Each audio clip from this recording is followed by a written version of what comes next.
On your second point, I tend to share your views. Nature doesn't like vacuum. And we started working on the digital euro way back. Actually, when I started my term 5.5 years ago. And I'm not claiming, parentality on the digital euro, because my colleague Benoît Cœuré had already committed a speech on this matter before I arrived. But I certainly carried on with that project, and subsequently Fabio Panetta on the board, and then Piero Cipollone, who has replaced Fabio, have taken the lead together with a very, very good team, which is focused on accelerating the pace and hopefully campaigning enough with all the stakeholders, meaning European Parliament, meaning European Council, meaning European Commission, so that we can eventually, not put to bed, but put to reality this digital euro. The deadline for us is going to be October of 25, and we are getting ready for that deadline, but we will not be able to move unless the other parties, the stakeholders, as I call them, Commission, Council and Parliament, actually complete the legislative process, without which we will not be able to move.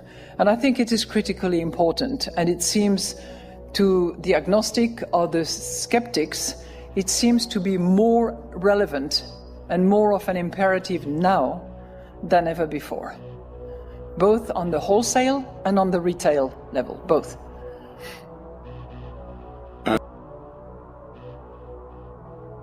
I am announcing this government will make a new free-of-charge digital ID mandatory for the right to work by the end of this Parliament.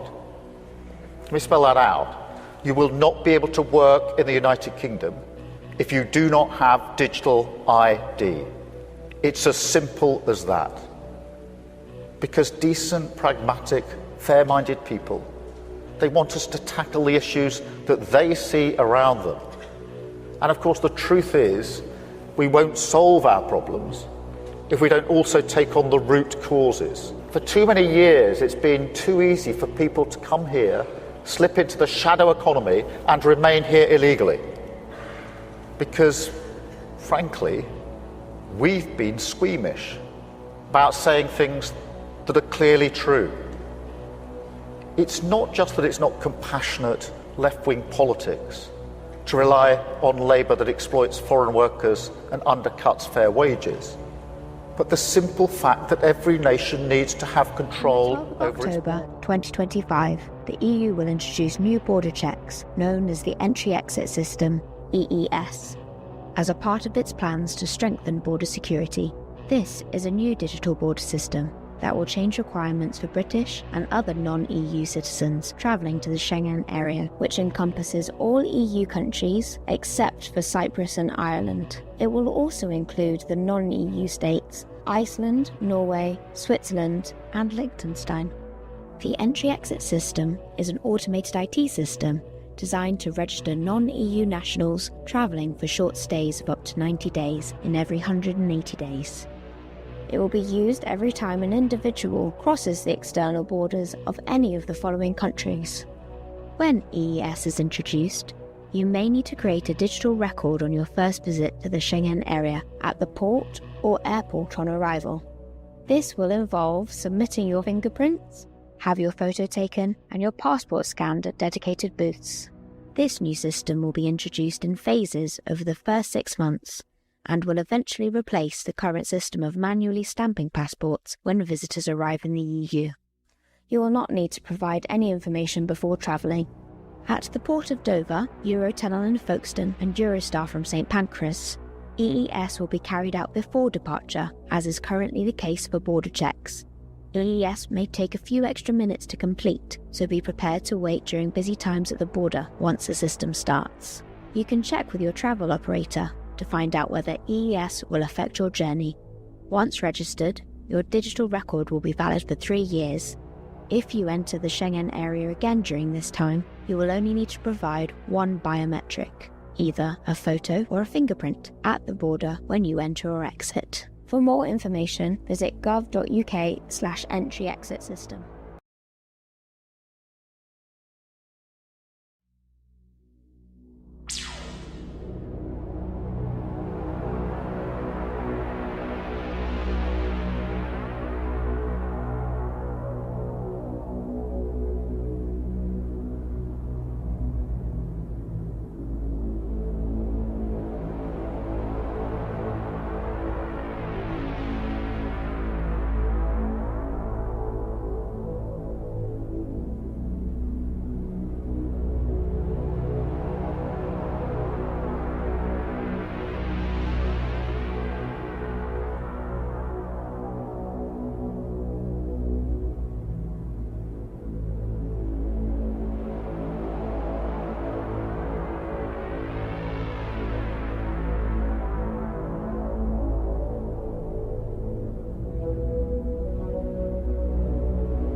Stay compliant. Stay isolated. Stay safe. And now, on to other news. Say goodbye to cows and beef. As you might know, cows and livestock agriculture in general is a source of methane, a powerful greenhouse gas. Cows fart, and the temperature on Earth rises 1 degree with each cow fart, contributing to global warming. This is why the authorities started a cow extermination program, and today the last herd of cows has been dealt with. The Earth has officially become a cow-free planet, and climate change is finally under control. You might get concerned, where would we obtain our proteins from? Chicken and pork are not commonly accessible products, and beef is gone now. Do not worry. Hundreds of alternative protein manufacturing facilities have been constructed on each continent. They process thousands of tons of protein-rich food. This alternative food contains way more protein than beef. It is cheap to cultivate and it doesn't contribute to global warming. Kudos to science and green agenda.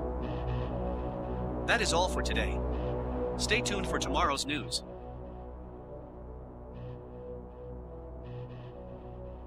Bruce Kowalski. Your monthly universal basic income has been deposited into your account. For more information, press details. You have been paid 2,000 central bank digital tokens.